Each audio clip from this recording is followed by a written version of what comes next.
Hello and welcome to the final day of Animation Master Summit 2021. I am your host, Mrinalini. We begin today's session with a panel discussion focusing on a festival theme, Embracing Diversity. This panel discussion is brought to you in association with the leading industry publication, Animation World Network. The moderator for the super interesting discussion is Dan Sato, publisher and editor-in-chief of Animation World Network.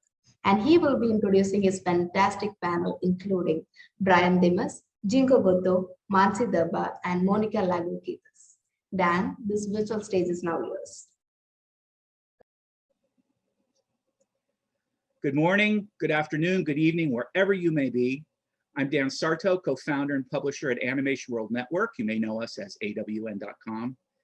And it's my pleasure to welcome you all to the 2021 Animation Masters Summit, annual celebration of animation that's been put on by Toons Media Group. This year's summit theme is Embracing Diversity, and we're pleased to have you join us in what I'm sure will be a lively panel discussion aptly titled Embracing Diversity in the Animation Industry on and off the Screen. We put together a wonderful panel of industry leaders who, in addition to their own careers as creative and business executives in animation and entertainment, are intimately involved in ongoing efforts to address inequalities and foster efforts to embrace and expand diversity across all areas of the animation business. We've got a lot of ground to cover, so let's get to it. We're going to meet our panelists first, who will each share a little bit of information about themselves and the organizations they are involved with. So Jinko, why don't you start? Why don't you tell us about yourself, and we'll go from there. Well, thank you, Dan, and thank you for Animation Masters Summit 2021 for inviting me. My name is Jinko Goto. I serve as Vice President of Women in Animation. As well, I produce animated features as my day job. In addition to serving for Women in Animation, I also serve for the Academy of Motion Pictures and Science, various committees supporting diversity and inclusion. Thank you. Thank you. Monica, why don't you go next?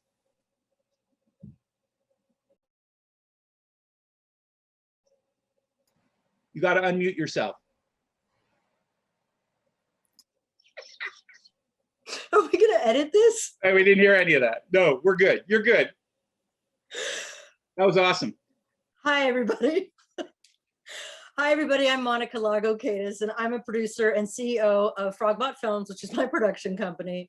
I produce animated films, live action films. I'm also one of the co-founders of Rise Up Animation, and I'm just really happy to be here. I also work as part of the Producers Guild of America, working on a working group about getting more diversity in that. I've been working with Jinko on that for some time. Thank you. Wonderful. Mansi, why don't you go next? Thank you, Dan. I'm really happy to be a part of this panel, and thank you, Animation Masters Summit, for inviting me to be on the panel. So I'm Mansi Darbar. I am based in Mumbai in India. I work with a media network called Inten Media Network, which has 3 business verticals, which is linear TV, digital and broadcast, and production. And I lead strategy and development for the entire network across 8 business brands. So thank you, and really happy to be on the panel. Well, we're happy to have you join us. Brian, last but not least, why don't you tell us a little bit about yourself and the organization you work with? Thank you. And again, thanks for the invitation to take part in this talk. I'm excited to talk with everyone here and get to know about all the stuff we're doing together. So I am the co-founder and co-director of Latinx Animation. We're a signature program of the Latino Film Institute.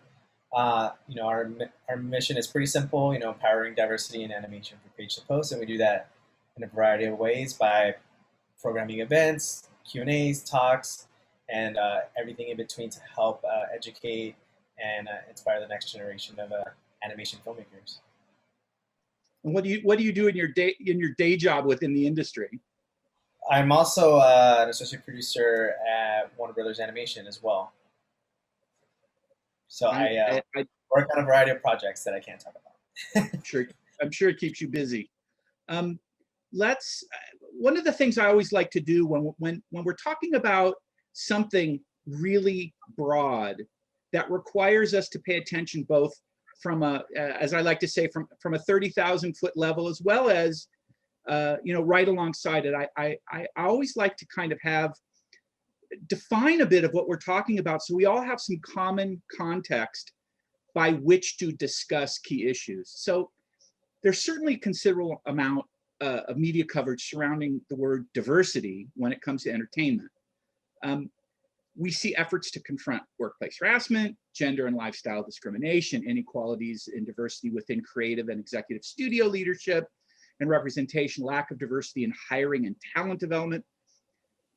We hear about it, and it's present in our discussions, but we don't necessarily see or hear what the efforts are, because that's a level of detail that's not necessarily covered by the media, which is where we get a lot of our information. So I kind of want to start, Jinko, I want to start with you. How do we define the push to confront a lack of diversity when it seems to encompass almost every area of our business? What should we be paying attention to when we think about and discuss, quote unquote, diversity? I mean, I think the most important thing is really having diverse storytellers, because when you have diverse storytellers, they bring diversity to their crew. So whether it's on camera, behind camera, or story-wise, I mean, storytellers really gives that diversity. And so, Women in Animation, we tackle both internal, external issues for individuals as well as with studios. But for me, I think if we really want to try and tackle diversity in an overall 30,000 foot view, we have to really have diverse storytellers, because that's what's going to create that most diverse industry. I mean, is the idea there that by having diverse storytellers by design, it forces the discussions of diversity throughout the rest of the production and everyone who's involved with it? Correct. From the story you're telling to who's on screen, who's behind screen, and who's making the decisions. And we can look at it. I was just going to ask you. Yeah, we can look at examples of that. I mean, Jinko and I first met at Disney many, many moons ago, and we weren't even in the same building, and there weren't really many people that looked like us. They were mostly male. I don't even like to use white because white is such a social construct, but let's just say, the males were not necessarily people of color. They weren't. They were what you would call white or European American. And so, I knew that there was a Japanese producer somewhere, but we weren't in the same building. There were very few women, and definitely no women of color. So there was no Latina women, which is what I am. I'm Hispanic. There was no Black women, no Black men even. So that is what we're talking about when we're saying diversity. We're talking about Black, Indigenous, and people of color. And so at the end of the day, what Jinko said is right on. If you don't have people even at the base level, meaning entry level positions, and then can work their way up or even coming in at higher levels, if they're not there, the stories aren't being told by them. They're being told by some, really great people. I mean, I like Ron and John, love them. I worked with them on Princess and the Frog, but they'll be the first to admit they're very, not people of color. And so, it affects everything you do. And you try to get all these people and get all their opinions, and you have all these like story trust groups, and you bring in a huge committee of, it's a movie about African Americans, about Black people, and you're bringing them all in, but you should be having them helping you make the story. Our writer was, and we had a few other people. That really wasn't enough. You really need to be having them in, boots on the ground, working on the films, and ideally leading their own films and having their own stories, because it automatically is going to mean that they're going to be pulling in people. Right now they're doing a lot of African stories, which I'm really excited about. And a friend of mine's working on it. He's African American, and they're working with a ton of different Black people and people from Africa and all over here, even in the US. So I think that's a good example. Brian, what's your perspective on this with regards to kind of framing how we should look at the discussion and kind of how we look at diversity? Absolutely, and I think Jinko talked about it, because animation, obviously we experience it in front of the screen, but behind the screen there's a lot of work to be done. Even to this day, there's been a lot of strides made in the last few years, But when you think about animation, there's, it takes 300 to 400 people to make a movie. It takes hundreds of people to make a TV series. And when you look at the important positions, I would say not only just the writers, you want authentic voices there, and also with directors, but you look at like storyboard artists, you look at animators, the storyboard artists are like basically your actors. If this was like a live action production, they're the ones initially giving these characters to life and giving them a voice and helping us understand how they move and their body language. And animators help, take that to another level.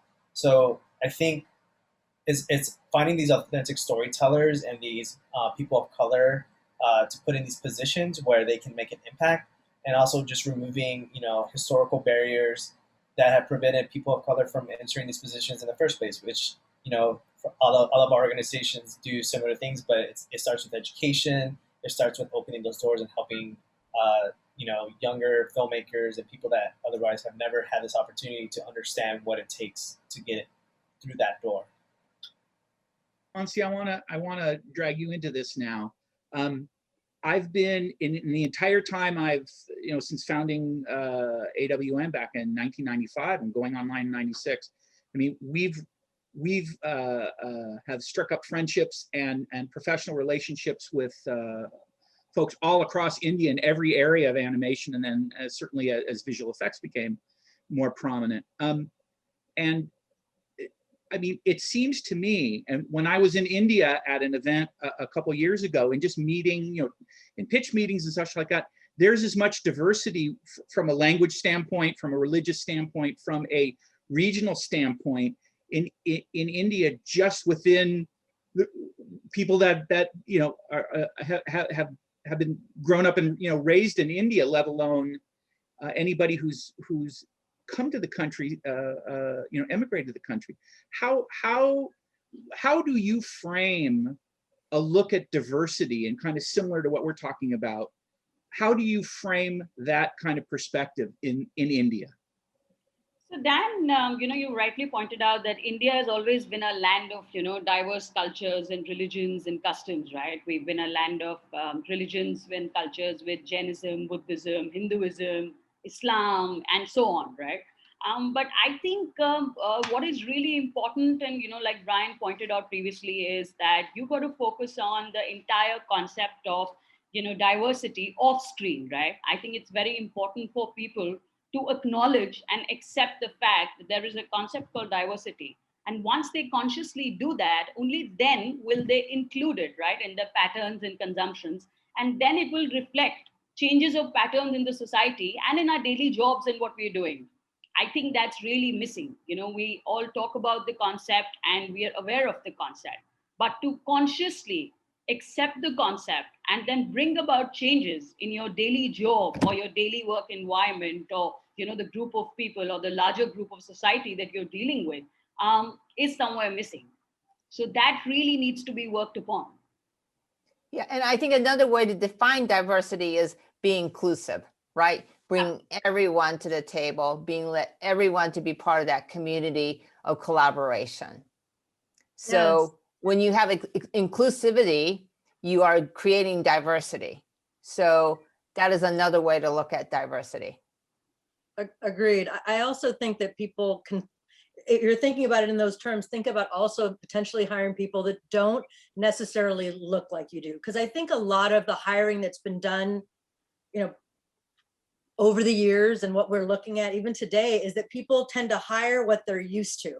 And culturally, it's something that I actually just realized today. I was having a mentee session, and the mentee made me go, she's half Chinese and I guess half European American. And we were talking about how both of us have been perceived in the workplace because I'm half Latina and we're very passionate. She was very kind of outgoing.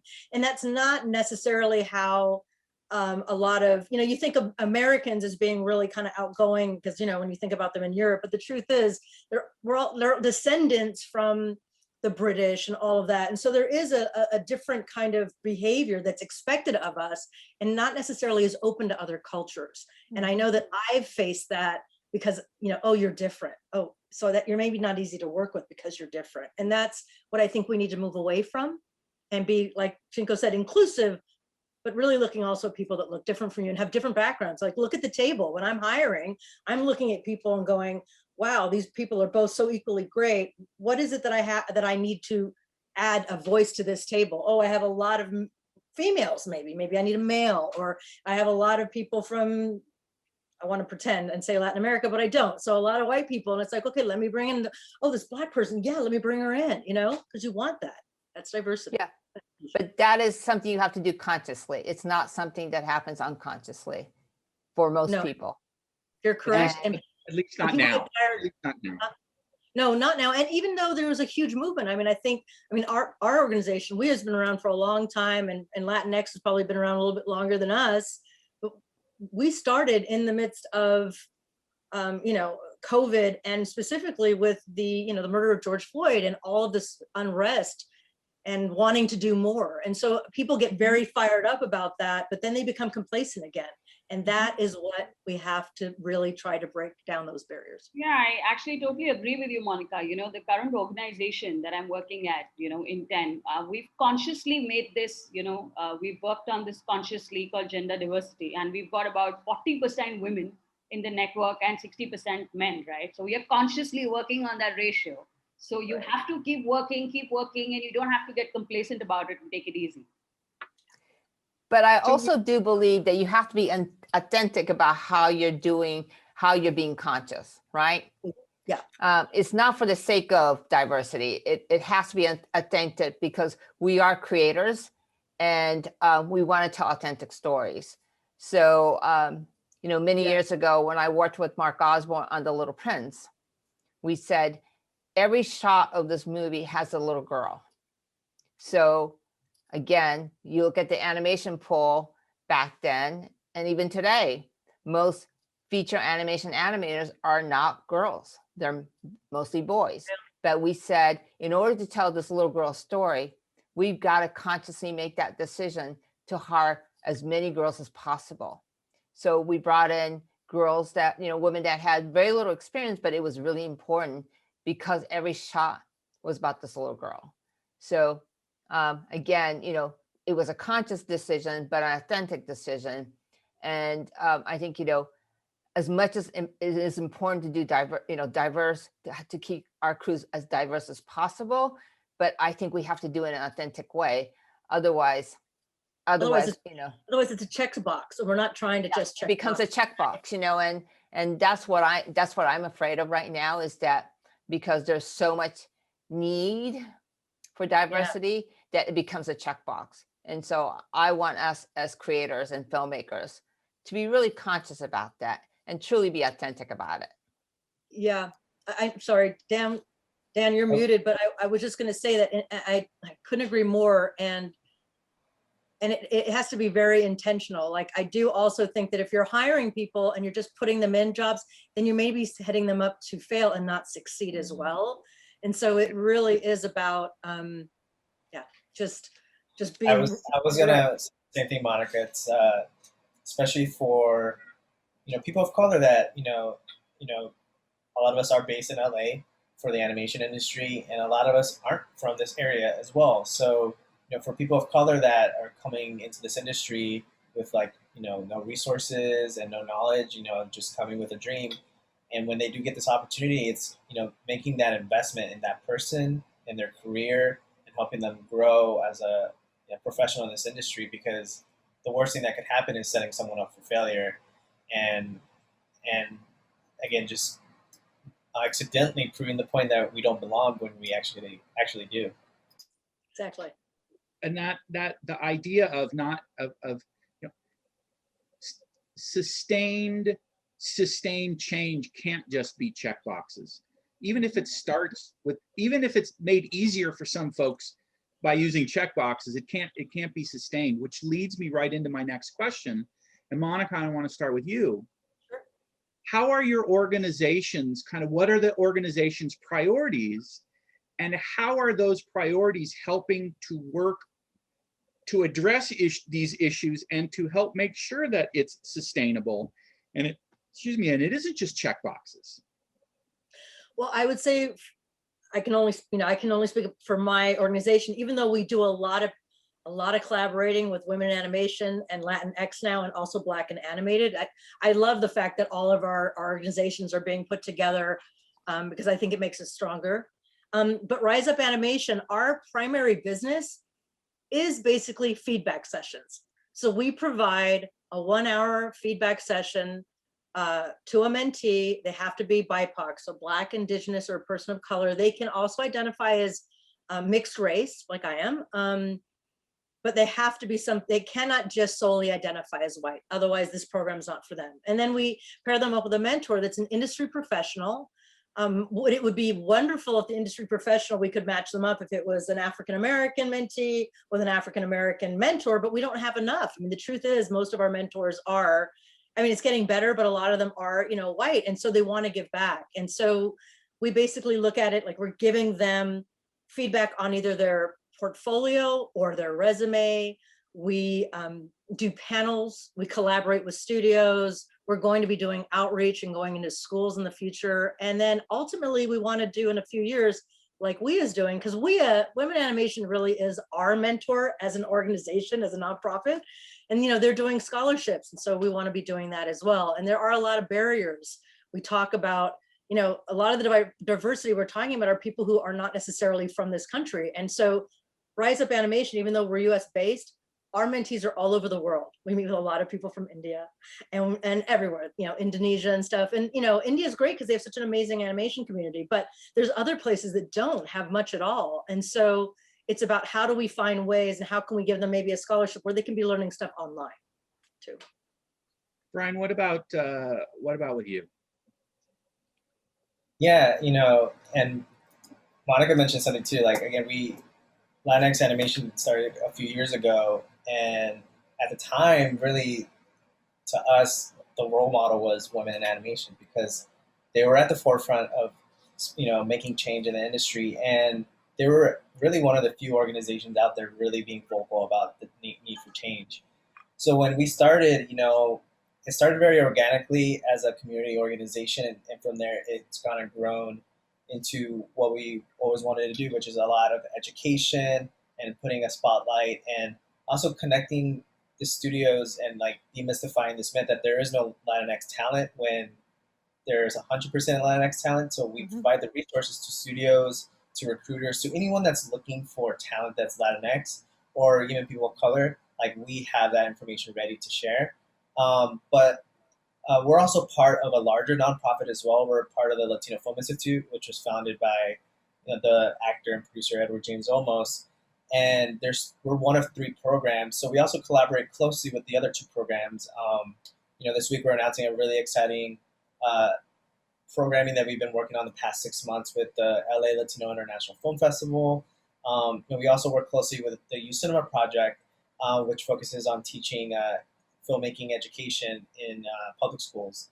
So that gives us avenues to kind of help start change early from, you know, elementary school, and also focusing on spotlighting Latinx creators through the film festival route. And similar to like Monica was saying, like, you know, we're still a young organization, but the goals is similar to like what everyone else is trying to do, you know, help spur change by offering scholarships. Also in the US, there's not a lot of animation grants either to produce short films. So we would love to help in that way as well by hopefully starting an animation grant in the future for Latinx filmmakers to create their short films and offering it here in the US. And then also just helping build bridges with Latin America as well, because there's a whole continent oozing with talent. And unfortunately, like there's not a lot of opportunities to produce their own unique project as well. So we want to help in any way that we can. Monsi, in your circles within your company, within, you know, with your colleagues in the industry and such, what are there specific organizations or efforts that you are involved with or see that are helping to make inroads with regards to diversity in the community?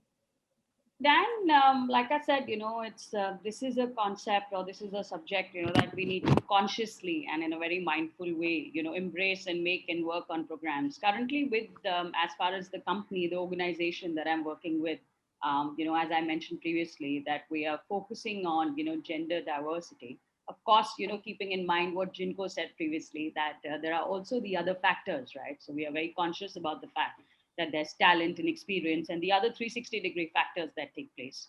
Parallelly, we are also working on two very interesting, ideas. One is, of course, the entire scholarship program that we are working on, which we would like to promote in the next few coming months. And the second thing, what we are intending to do is we are looking at doing a global internship student exchange program, right?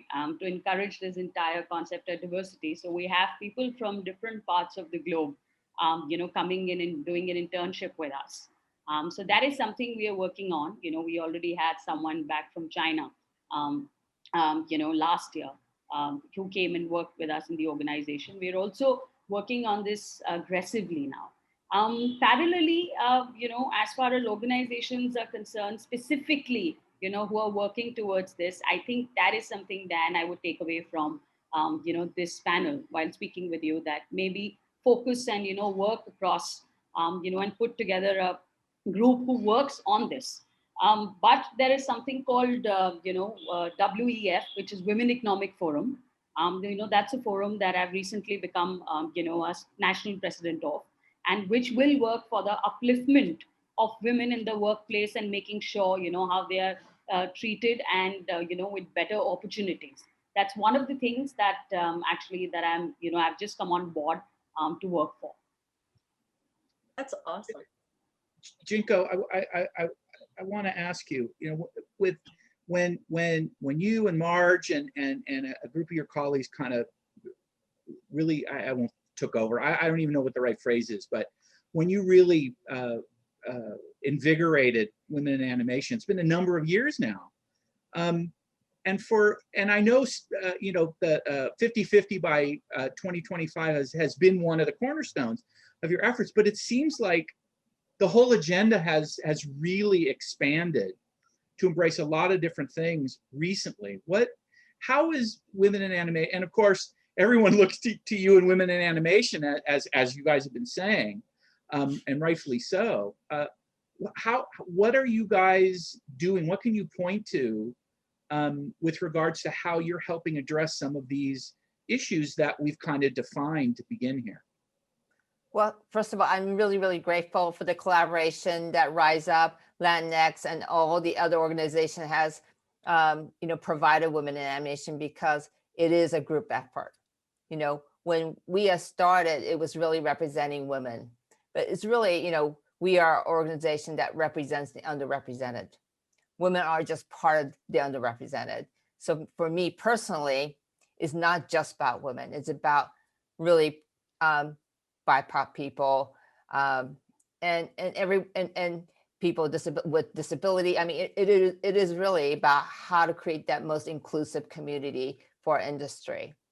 Our goal, we set up a goal, because without a goal, it's really hard to drive a mission. So when we saw the numbers of what percentage of the students were studying animation versus what percentage were in the workforce, it became very clear to us that, our goal had to be 50-50 by 2025. It's a daunting goal when we started. We are getting closer. Will we hit 50-50 by 2025?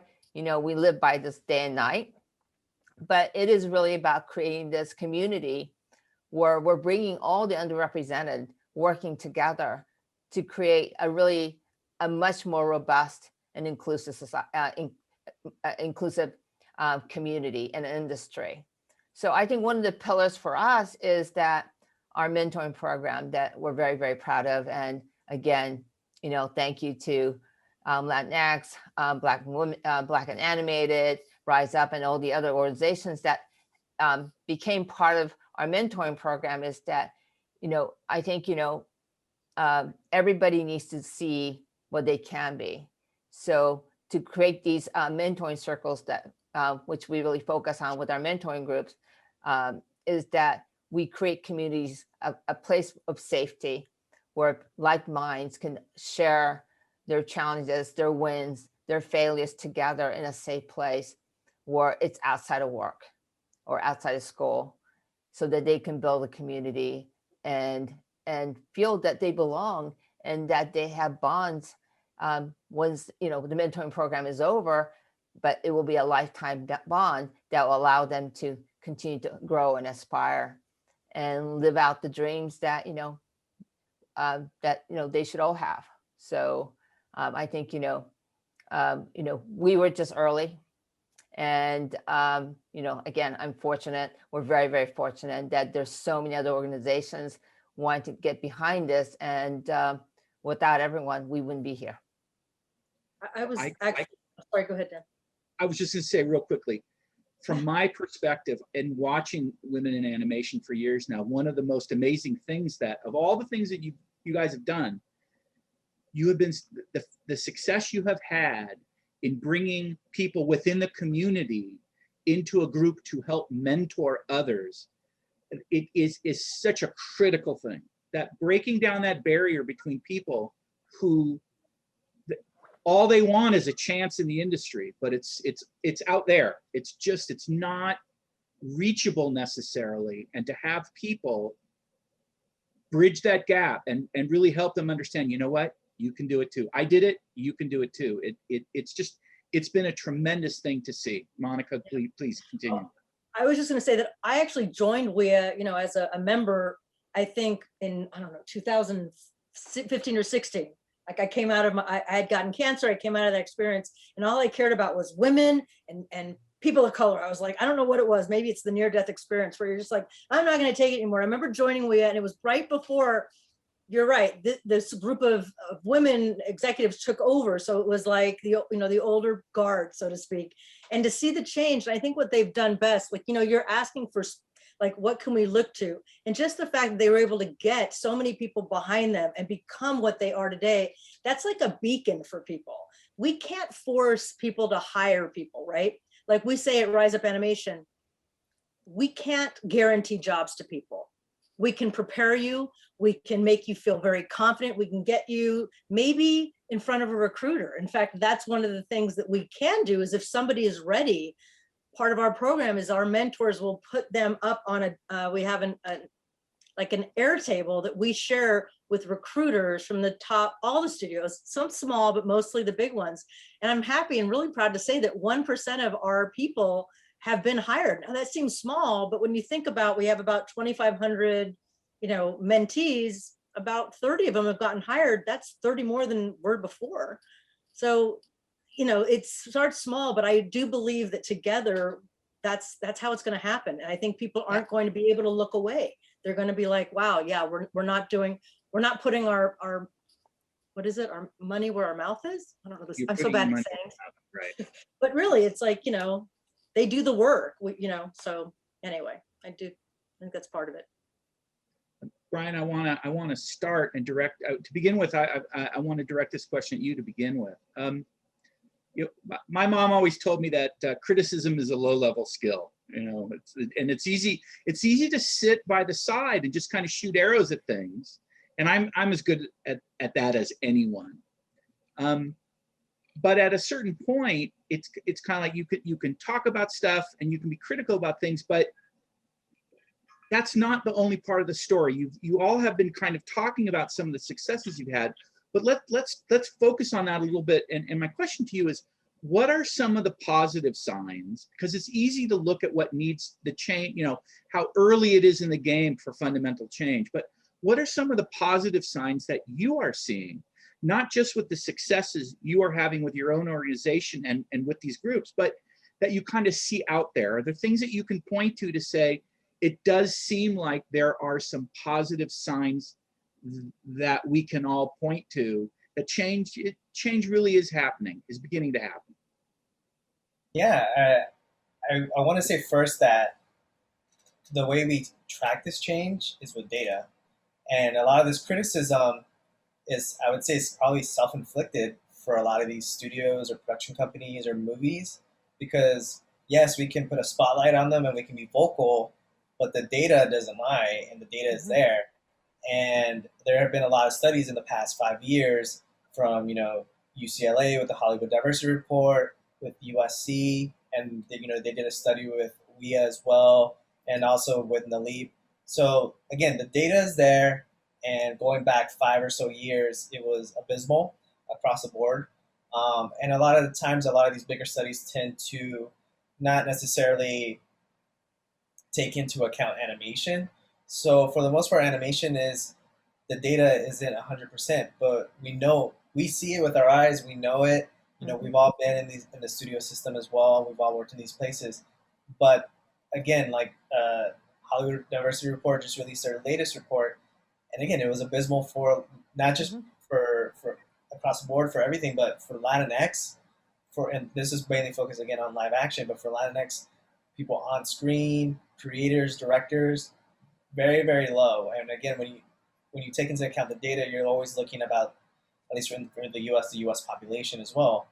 And we're seeing gains for women, we're seeing gains for people of color that are Black, and for Asian, but more specifically for Latinx, we haven't necessarily seen that change. Though I will say, animation is a long journey. It takes forever to make something. So again, I know we're all seeing these changes now, especially in the past year and a half, especially what's been happening with this, I guess, cultural revolution, you could say, that we'll be seeing the fruits of our labor probably in the next 2 to 3 years, and a lot of bigger gains. But I also recently saw like Animation Guild kind of released some information, and they saw a major jump for more representation for women. So again, the data doesn't lie, and we really don't have to do anything except what we've been doing all along: education, empowering our members and the younger generation. But again, it's up to us and everybody else to hold everybody accountable. Monica, what about with you? You talked a little bit about some of the areas where Rise Up is working through mentorship and review and such. What about more in general that you see out there? Do you see and Brian, yes, I've seen the USC study and some of the other data, and some of it seems like it's been hasn't changed at all, and some of it does seems like it has changed. I don't know how that will sustain itself or continue over the next years. But Monica, what do you see out there? What are some of the positive things that you can point to with what you're seeing? I think the most positive stuff I can point to is that once people started to hear about Rise Up Animation, and that was probably through the people right here, but we've been approached, we've been emailed by people all over the place, all over the world, who are like-minded. So it's not like change hasn't been coming for a long time. It isn't like we all haven't been aware of it. I just think the world is at a place right now, when you look at, there's so many factors: politics, our government, the change of that, COVID. You think about all the marches that were all over the world. Like it's just, this is the time. We are standing on a precipice, and if we do not take advantage of that, and I think people are trying to. I mean, I feel like there are studios that I can point to that are doing the work, that are hiring the people, that are contacting me constantly, always asking if I have a referral for someone. So yes, the numbers still are dismal, and I like painting the pretty happy picture, but the truth is it's still very dismal. I mean, even when we look at our demographics, the people coming through, most of the people coming through are Asian, and then Latinx, and then African American or Black, because they could be African, Jamaican. I don't want to just say they're all African American, but Black people, it's still like one of the smallest, and that is, it's upsetting to me, because it makes me go, how am I going to get those people into, how am I going to help them? If we don't have more coming through, yes, it's true. A lot more women, I guess, have been hired, but when you look back, it was a man's world. And I would still say it is a patriarchy. So, we're getting better, but it still is. So the fact that they're hiring more women, great, because 50% of every single human being is potentially a woman or other. But, that's great. But if it's all white women being, getting these promotions and being promoted over someone else who has the experience, and I was passed over many a time. So, I'm sorry, I know your question is about like all the like the positive stuff, and I do think it's happening, but it's happening too slow for me. Right, right. You know, Yeah, But- I think the Yeah. I think the big change that happened in the last 12 months, 14 months is that we become more visible, and people are speaking up. yes. We're not And- taking no for an answer. We're not taking no for an answer. And the fact that we have become more visible and we speak up, that is something we have to sustain. I think, I can speak for myself personally, being a woman, being Asian, is that, you just sat and did your work. You kept your mouth shut. But, but now I'm in a place in my career where I can't shut my mouth. I have to speak up and I have to be visible, because if I don't do this, there will not be an opportunity for that next generation. And it's our duty, it's our responsibility. And we have this opportunity right now because there is a lot of attention being paid on, whether it's lip service or it's authentic. People expect this. And so we want to hold them accountable. So we have to do our part, which is we have to become visible and speak up and hold them accountable so that we Right. can make this to be a sustainable change. I mean, Right. silence is being complicit. And Jinko and I are part of another kind of group of individuals that are also trying to make change, that are across lots of different organizations and school districts. And we're trying to make change at the state level, at least for California, because that's where we are. But I feel like that, and that's something I'm new to. Jinko's been doing it a lot longer, but it's like at the end of the day, that's another bright spot. That means that it just feels a little bit like it's just catching on. I mean, and it shouldn't be that kind of feeling, but that's, I don't know. There's another, maybe you guys have another way to verbalize it, but it does feel like people are trying to reach out and trying to make change. It's slow though. I've got another kind of like big topic question to ask you guys, but I want to sneak another one in here real quickly first because it will lead in to the next one. Part of what you're talking about is a focus on, from a top level down, kind of ways to pull different groups up into the business at all these different levels, make opportunities for them, help help mentor them, help provide opportunities, get them resources they need and such. What about looking at it from the standpoint of fostering at the educational level and at the level within the community of fostering the idea that this is a career that's worth looking at?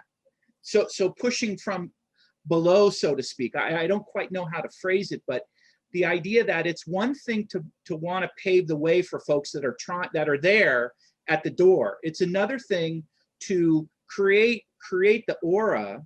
And I know specifically for years, for example, in India, culturally, going into animation, especially computer animations, like that's not necessarily perceived. I know this is the case in China. A lot of folks that I talk, it's not necessarily perceived culturally as the greatest career. It's like a step down career. No, And so not at all. They don't even let their kids. They don't even really let their kids. They tell them to do engineering or other things because they don't think it's a viable, financially viable career, is what you're talking about. Exactly. So I guess my rambling question here is, can you talk a little bit, and Monsi, why don't we start with you, from the standpoint of kind of also looking at change, cultural change, that makes it such that these are careers that younger people look to want to get into, to then start filtering up through the various pathways to get into it. And then the big question is going to be talking about pathways that aren't just like the 4-year educational pathway. So Monsi, start with you. How do you kind of help foster a cultural change that makes these careers that people are going to want to go into? So Dan, I would say that, it of course culturally, it needs to start at the grassroots level, right? Which is your surrounding, which starts with your family and your group of friends and the peers and the colleagues, that you're surrounded by. They need to foster, such kind of, changes, and they need to highlight that this is a career that you could get into, people who are older to you, elderly to you. But parallelly, I think we need to have organizations, and that is something missing. So it's a great, it's a great thought. There are organizations need to be established. There should be establishments which should encourage and we should just advise, right? Which should counsel. So I think those counseling sessions and those counselor groups are missing, which can counsel the younger generation, the upcoming generation, that animation is a great career and you could get into it. You don't need to be a scientist, and you don't need to be a doctor, and you don't need to be an engineer, right? You don't need to really bet and go for the safer industries where you think you're going to get an X, amount of financial, right, salary. So I think the counseling groups, right? One needs to form these counseling groups and actively, engage and go from school to school or university to university, and spread about the different professions and the platforms that are available. Starting India and of course globally all over. Monica, what do you say about that? Well, I completely agree. And I think for me, I've always felt, and this was back when I was at Disney, I wanted to do outreach, and I wasn't really allowed to do it, maybe because they thought I might say something I shouldn't. But come on, what? I'm not going to do that. But anyway, so at the end of the day, I feel like you've got to go into schools, and you've got to go into elementary school. You've got to go into junior high and high school. I think what we've been doing, I say we, a lot of the people in this community is we've gone to art schools and colleges, and then, oh, you have an art program, we'll go speak to you. And it's like, no, you've got to start. Kids are drawing in elementary school, and then they get to a point where they get shamed by someone and makes them think it's silliness and they can't have a career. And you need to be looking at the basketball and football players or doctors and lawyers and such, and engineers. And so I think it's about showing them that, wow, look at me, I'm a woman of color, and take a man of color with me and go in to an elementary school, and maybe it's sixth grade, maybe fifth grade, and tell them, like, look, this is what I do for a living, and you can do this too. And it doesn't just you don't have to be an artist. You can do production, you can do overhead positions like recruiting, HR, technology. I mean, we need people, we need technical directors. So for me, it's really about, I didn't know you could do this as a career. I was a huge animation geek, like a freaky geek. I would watch it all day and not move. And it wasn't until I was like past 18 and my stepfather was working at Disney, and I was like, wait, what? You can get a job in animation? Like, I don't know where I thought it was coming from, if somebody was doing it on another planet, but I just think that you need to let people know. Yeah, and it's really, I mean, you have to start with the schools and also educate the parents that this is a real career. I think, when I started, it wasn't an industry. It wasn't that big of an industry, but when you look at the impact of animation is everywhere. We're billions and billions and billions of, dollar industry, global, right?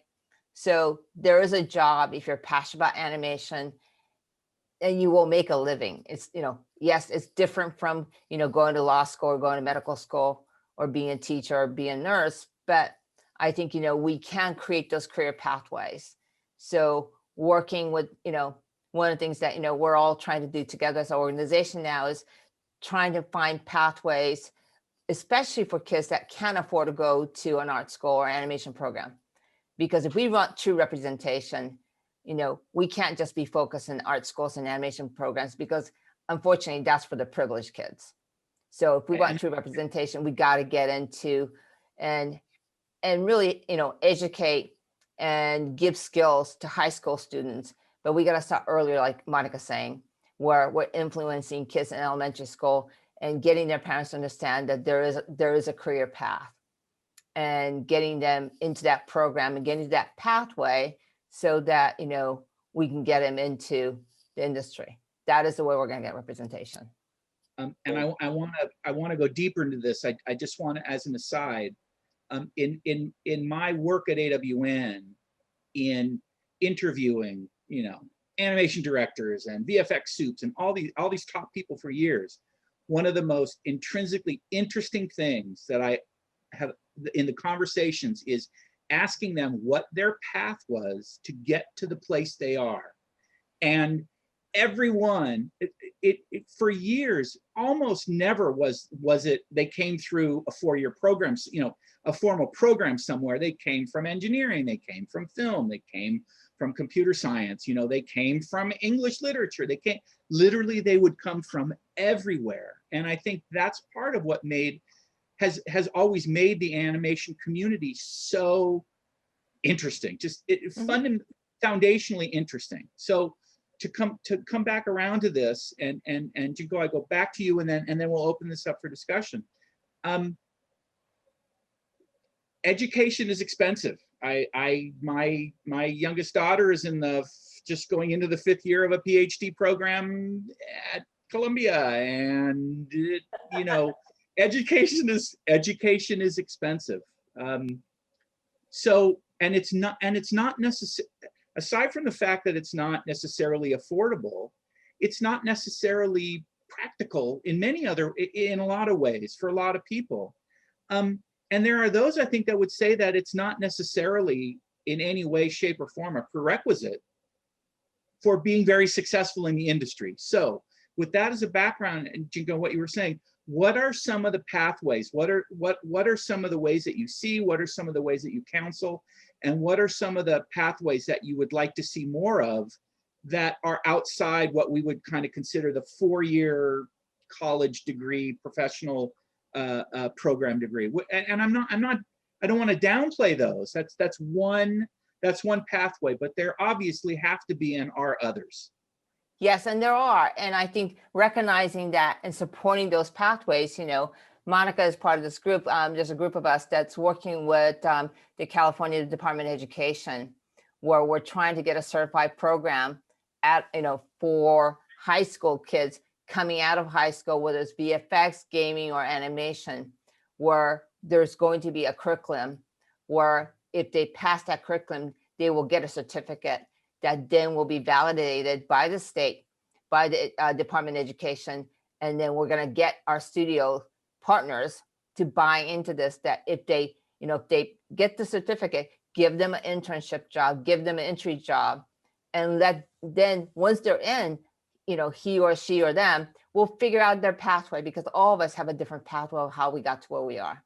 I think Danny was saying, you could be an engineer, you can be an English literature major, you can be whatever. I mean, what's great about Hollywood and what's great about our industry is that, it's made up of people with all kinds of skills.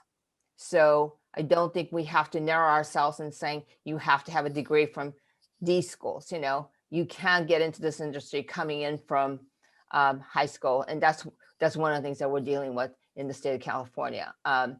New York City, there's a wonderful program called the TAP program, where it's a 501c, and they're dedicated to really dealing with troubled children, kids that have gone into prison. It's really a therapy. Animation has become a therapy to get them reformed and getting them jobs. So there are different ways, I think, we have to be creative, and we have to be thinking out of the box, because otherwise we're not going to bring diversity into the industry. Monica and Brian, do you think go ahead. I was going to say, I thought Brian had something to say, so I wanted him to go first. Yeah, and I wanted to quickly add to that, this is something that Latino Film Institute has been working on the past 10 years, and they've been doing the work, is with Youth Cinema Project, which they started. It grew out of the LA Latino Film International Film Festival, and they've been doing this. They realized the same thing. How do we make change in the film industry? And this is mainly live action focus right now. Is, well, people don't know what the career paths are, what the skill sets are. So let's go into the schools, and this is mainly in California. Let's go into the schools and teach filmmaking skills. And it's not like an after-school program. It's like part of their curriculum, part of the English curriculum. And these kids, starting from 4th grade to 12th grade, have been making short films. The whole year they learn everything from writing to producing to editing, acting, all of it. And the impact that they've seen across the board in teaching these filmmaking skills has been tremendous. And that's how you start this change. It's education, the students, the kids understanding, the parents understanding, as everyone was saying, and even too, like, who are the biggest consumers of animation? It's kids and family. So now, with us with Latinx animation, we've also been, consulting and helping with the Cinema project of also developing an animation curriculum to start implementing in these programs. So not only will be making live action films, but hopefully they will be making animated films as well, and just helping to spur that change. And again, it starts early. It's it's really capturing the kids' imagination from the beginning and helping them understand, like, this can be a career. Like, and as everyone was saying, like, too, I went a roundabout way of getting into the animation industry with, like, again, no connections, no one that I really knew in LA, and I also didn't study animation either. So again, it's knowing that there's a career path, viable career path, but it's also a lot of work and education and learning.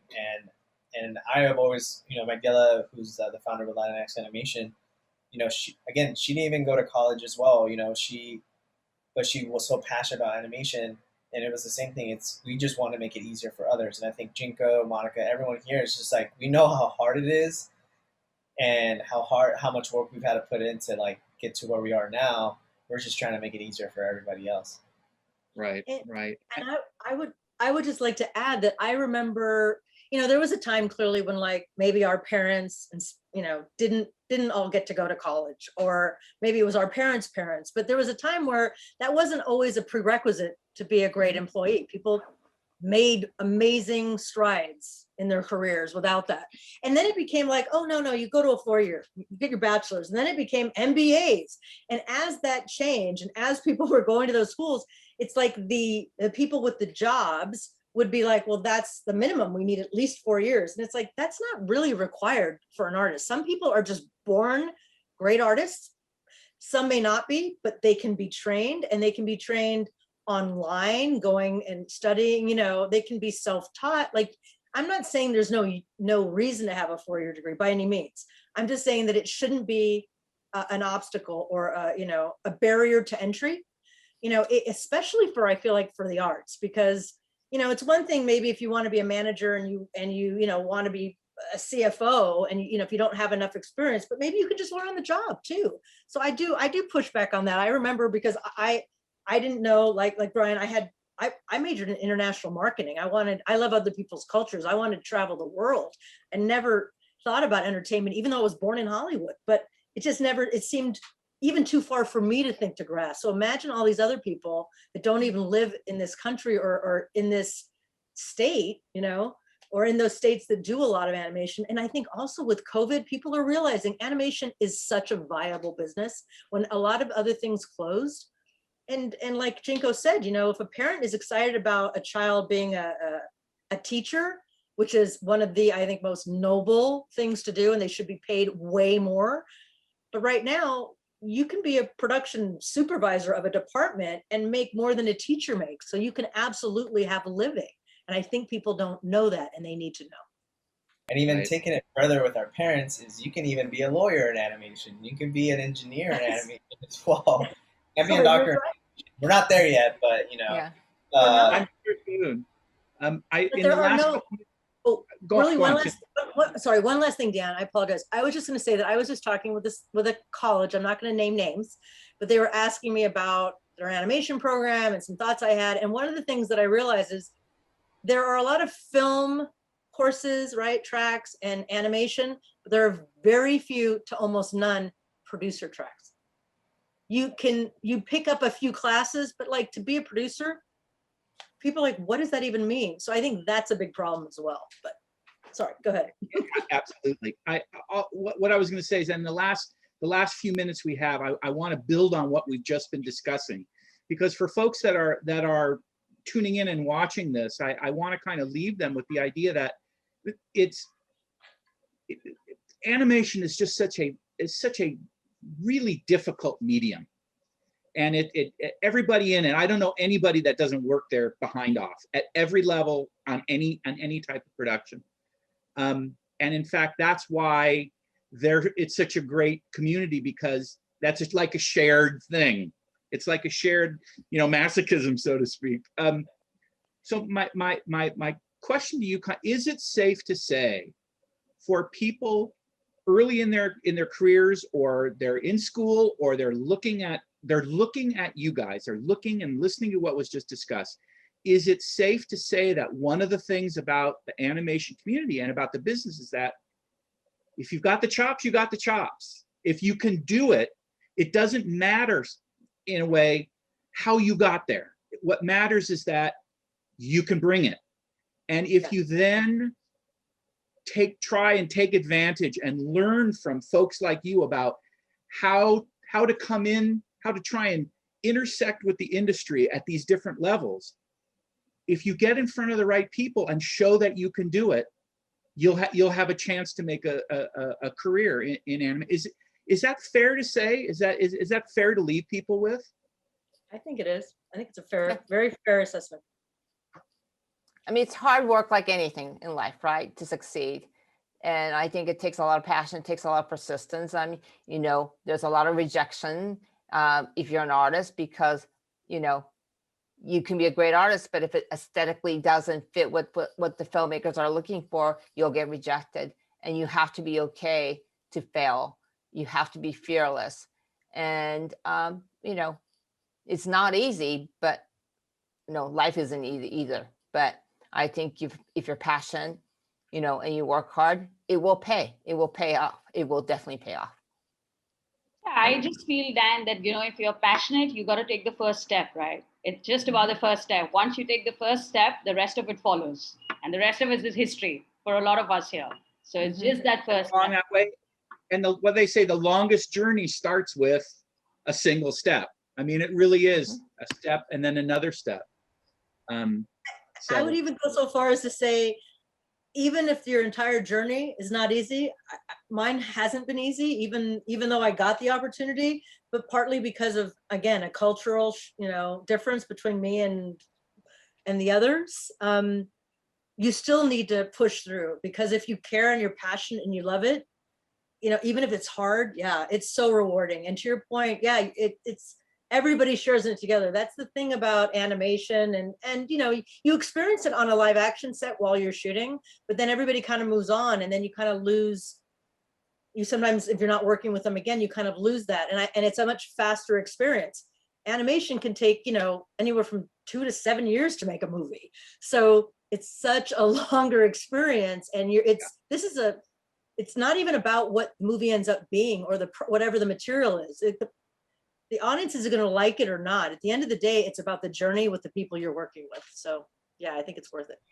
And that's, I also want to add that that's why in animation you see other, especially in this industry, because it is a smallish industry, it is growing, but it's a small network. And so we treat everybody respectfully and nicely, because you never know, like the PA that, you know, was working on this studio is now the, you know, producer at this other studio. So and those connections that you're building along these long journeys of production, like those on your next project, on your next studio, like those are the same people you're gonna think about, because it was a pleasure to work with them. And I think that speaks a lot of volumes in animation as well. Just, you know, the way you treat others goes a long way.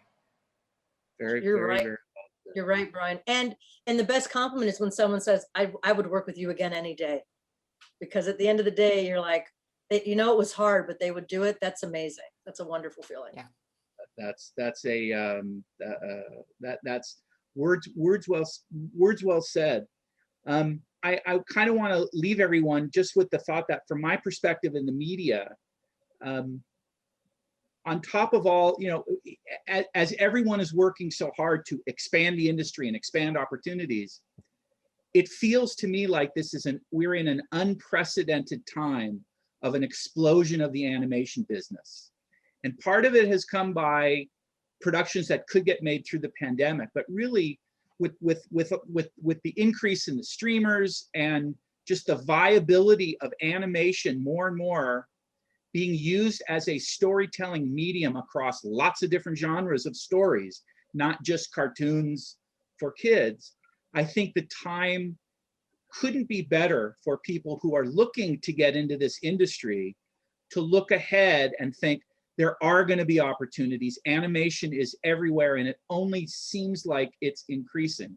And to me, I feel that the time couldn't be any better to encourage people to follow their passion and get into the industry. And so with that, we've come to the end of our panel time. Unfortunately, I could ask you guys questions all day long. So I want to thank you all for joining me in this and joining the summit. I want to thank our host, the Animation Masters Summit folks. I want to thank you, Jinko, Monica, Mansi, Brian, of course, and everybody who's out there watching and will watch later. Take this all to heart. You've got folks here who've devoted their lives to following their passions in the animation community, and they touch people who work in our community everywhere in the world, and that's only increasing. The opportunities are only increasing, and if you want to make it in the space, no one said it'll be easy, but just keep at it, and I think you'll find some success. And so with that, thank you all very, very much, and I guess we'll have a good day, good evening, good afternoon. Bye, everyone. Thank you so much. Thank you, Dan. Bye. Thank you, everyone. Take care, Bye-bye. everybody.